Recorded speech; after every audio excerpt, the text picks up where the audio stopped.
etapa grandiosa y de una espectacularidad difícilmente igualable en todo el recorrido del GR11. Nos internamos en uno de los rincones más recónditos del Parque Nacional de Ordesa y Monte Perdido, descendiendo al Valle de Pineta por un recorrido salvaje y muy duro físicamente, atravesando la aérea faja de las olas, con vistas increíbles al cañón de Añisclo y adivinando el sendero agreste que baja desde el collado de Añisclo al refugio de Pineta.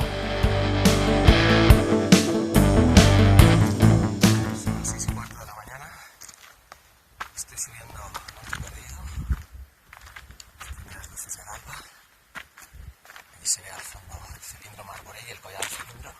Ahí hay unas ovejas. Deberían tener tanto calor que se han subido al ventisquero. Bueno, pues ya hay bastante luz a las 6:30 de la mañana. Creo que he salido demasiado pronto porque no hay nadie por aquí. Y ahora hay aquí un resalte. Este primer resalte. Que hay que usar las manos un poquito para superarlo.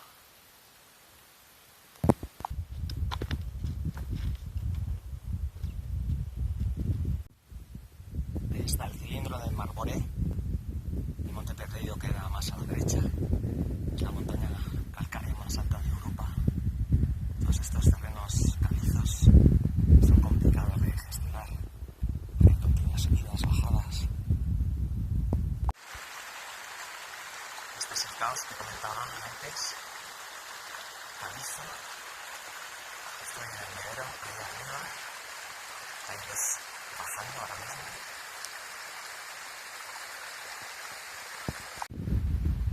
Este es el segundo de los resaltes que hay que echar las manos a la roca.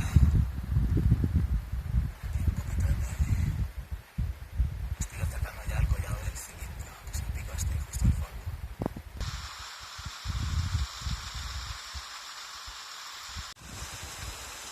Hay más neveros, hay que tener cuidado con estos pasos, que hay rimalla. Está el famoso paso de la cadena. Ahí está la cadena. Nada, que voy ahora. Pues esta es la cadena famosa. Está resbaladiza la roca, hay que tener cuidado. Así que mejor echar mano a la cadena.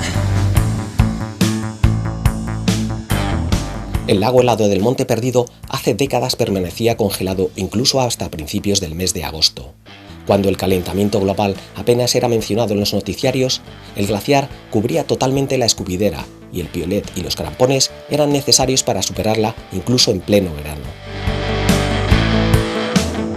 El Monte Perdido es una ascensión muy frecuentada por numerosos montañeros, pero a la que hay que tener mucho respeto.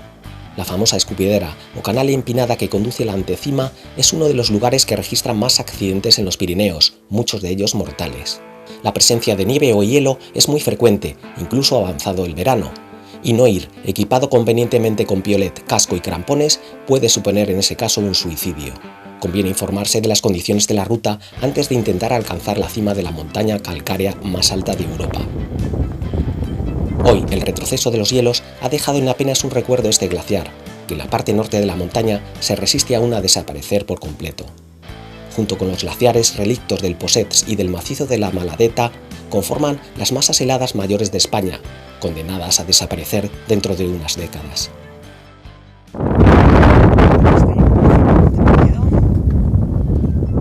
Desde la cima contemplo el Gran Viñemal, el Taillón y el Possets, algunas de las montañas más altas de la cordillera, pero me espera un largo descenso primero al refugio de Góriz y luego al Valle de Pineta, así que no me entretengo demasiado, trastabillando en la inestable escupidera, que sin nieve es un canchal insufrible en el que es difícil mantener el equilibrio. Dejo atrás ya el refugio de Góriz, voy hacia la faja de las olas, dirección al Valle de Pineta. Me espera una larga jornada después de haber subido al Monte Perdido. Desde el refugio de Góriz, inmensas extensiones de praderas y de caliza conducen al collado de Arrablo, que da acceso a la larga subida a la faja de las olas. Esta no es más que un estrato calizo caprichosamente dispuesto en horizontal, a una altura de casi 2.700 metros, uno de los puntos más altos que alcanza el GR11.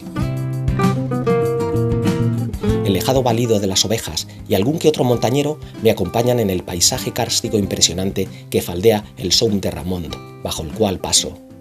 Hay otras fajas famosas en Ordesa con recorridos de vértigo, como la de las Flores o la de Pelai, en las que senderos estrechos flanquean los paredones verticales que continúan hacia arriba y hacia abajo a lo largo de muchos kilómetros, convirtiendo estos recorridos en trampas de las que no se puede salir más que regresando sobre tus pasos o completando el flanqueo hasta el final, sin alternativa posible salvo tirarse en parapente hacia el valle.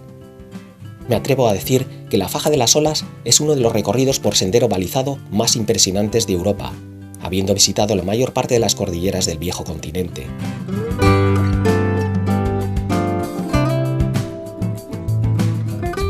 Las vistas al tremendo tajo del cañón de Añisclo y los paredones del macizo de las Tres Sorores, que una vez fueron un lecho marino, dejan sin habla a cualquiera. Habrá que evitar esta alternativa si ha llovido mucho y la roca está muy mojada o hay previsión de tormentas, pues la Faja de las Olas puede convertirse en una ratonera de la que es difícil escapar, con tramos aéreos y otros equipados con cadenas y una sierra metálica. Siempre está la opción más larga pero más segura del tramo del GR11 que pasa por la Fuenblanca, pero supone afrontar una gran pérdida de desnivel. Ahí al fondo se ve el Possets, el macizo de la Maladeta, el Aneto. Esa de Isla Munia, por aquí los Astazús. No obstante, hay que prestar especial atención a dos tramos muy delicados en plena Faja de las Olas. El primero es una cadena metálica que asciende un pequeño tramo más agreste. Hay que usar las manos y trepar un último tramo más vertical, ayudándose de la cadena y de los agarres calizos. En caso de llevar una mochila pesada, habrá que tener en cuenta que nos dificultará las maniobras.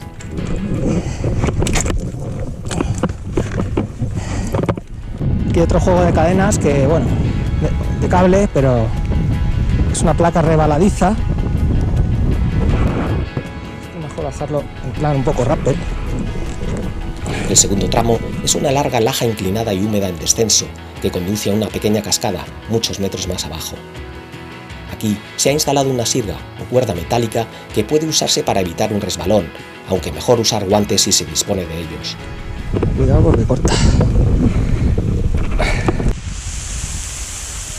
Tras una ducha inevitable, pasando por debajo de la cascada que riega un tramo del final de la faja, llegamos por terreno más sencillo a la cresta que da acceso al collado de Añisclo, por praderas en las que las ovejas pastan en verano en la parte más alta del bellísimo cañón de Añisclo.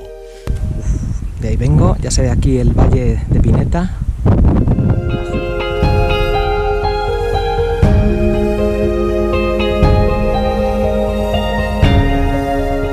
Desde el collado de Añisclo nos espera un larguísimo descenso de más de 1200 metros de desnivel, uno de los mayores del GR11, hasta el fondo del valle de Pineta, donde está situado el refugio de Pineta.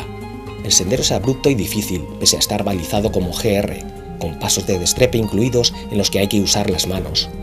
Después se entra por terreno igualmente complicado en el bosque hasta llegar al fondo del valle, donde tendremos que finalmente vadear uno de los brazos del recién nacido río Cinca, uno de los afluentes más importantes del Ebro, para llegar al refugio donde nos espera una buena cerveza como premio a esta épica etapa. Bueno, estoy en el Hayedo metido, bajando al refugio de Pineta, una bajada criminal desde el collado de Añisclo.